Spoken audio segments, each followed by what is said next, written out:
Vous créez votre société, l'entreprise est là, il veut recruter, oui.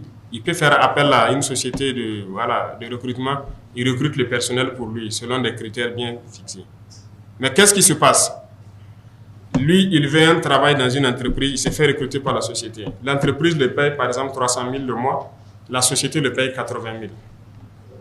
Et il garde le reste. C'est ce qui est là. Les gens ne veulent pas changer leur comportement, on va s'attaquer à ça. Et il y en a plein partout. Causez avec les jeunes, ils vous diront.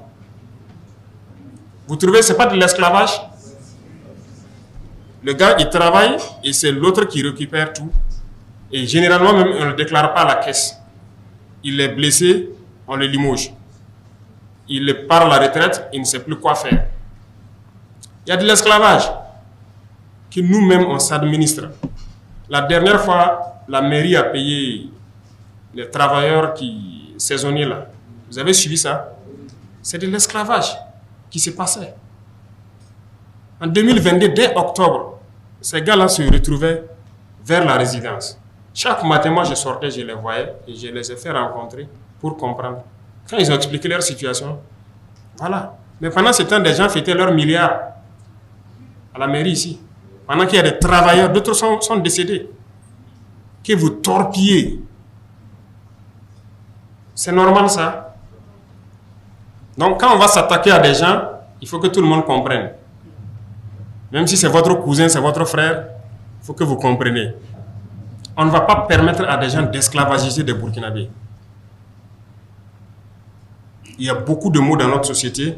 On ne peut pas finir de parler de ça. En tout cas, vous allez entendre beaucoup de bruit, que ce soit dans notre milieu ou dans d'autres milieux, parce qu'il y a beaucoup de mots. Hein.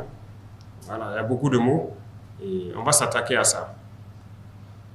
Chez nous, par exemple, il y a des FDS qui sont payés par les contribuables, mais des chefs les prennent. Ça veut dire, lui, il est riche, il veut une sécurité. Au lieu d'aller prendre la sécurité privée, le chef prend ses éléments, il met en location. Voilà. Et lui, il prend l'argent. L'argent ne part pas au trésor. Il y en a plein. Et on va s'attaquer à ça. Donc, vous allez entendre du bruit. On profite de le dire ici. On va s'attaquer à ça. Ce n'est pas normal que les contribuables payent et que des gens prennent, ils louent et ils prennent l'argent. Ces gens-là doivent aller combattre. Ils ne doivent pas rester ici en ville. Si quelqu'un veut sa sécurité, il y a sécurité privée. Ou si on doit le mettre à la sécurité de quelqu'un, l'argent part au trésor. Parce que c'est ça qui doit servir à payer.